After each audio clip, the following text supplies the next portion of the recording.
ঋণ পরিশোধের এই সময়সীমা নিয়ে তৈরি হয়েছে বেশ কিছু জটিলতা। চুক্তি অনুযায়ী জাইকার কাছ থেকে নেওয়া এই বিশাল ঋণের কিস্তি পরিশোধের প্রক্রিয়া আসলে আরও অন্তত 1.5 বছর আগেই শুরু হওয়ার কথা ছিল, কিন্তু নানা কারণে প্রকল্পের কাজ পুরোপুরি শেষ না হওয়ায় এবং টার্মিনাল অপারেশনে যেতে দেরি হওয়ায় সিভিল এভিয়েশন কর্তৃপক্ষ কিস্তি পরিশোধের সময়সীমা বাড়ানোর জন্য আবেদন করেছিল।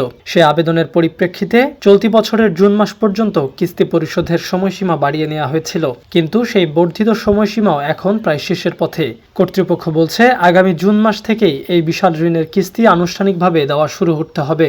আর এই ঋণ পরিশোধের প্রক্রিয়াটি কোনো স্বল্পমেয়াদী বিষয় নয়, বরং আগামী 2056 সাল পর্যন্ত দীর্ঘ সময় ধরে ধারাবাহিকভাবে এই কিস্তি পরিশোধ করে যেতে হবে, যা জাতীয় অর্থনীতির ওপর দীর্ঘমেয়াদে এক বড় প্রভাব ফেলবে।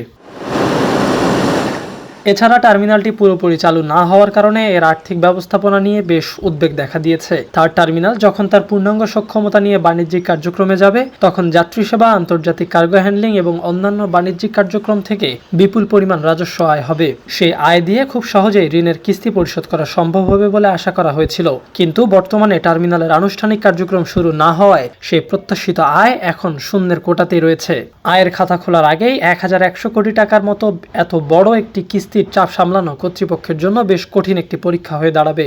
আয়ের সঙ্গে ব্যয়ের এই অসামঞ্জস্যতা প্রকল্পটির আর্থিক সক্ষমতা ও টেকসইতা নিয়েই প্রশ্ন তুলেছে। এদিকে টার্মিনালের কার্যক্রম শুরু করতে দেরি হওয়ার পেছনে আরও একটি বড় কারণ হিসেবে উঠে এসেছে এর রাজস্ব বণ্টন বা আয়ের ভাগাভাগি নিয়ে চরম মতপার্থক্য।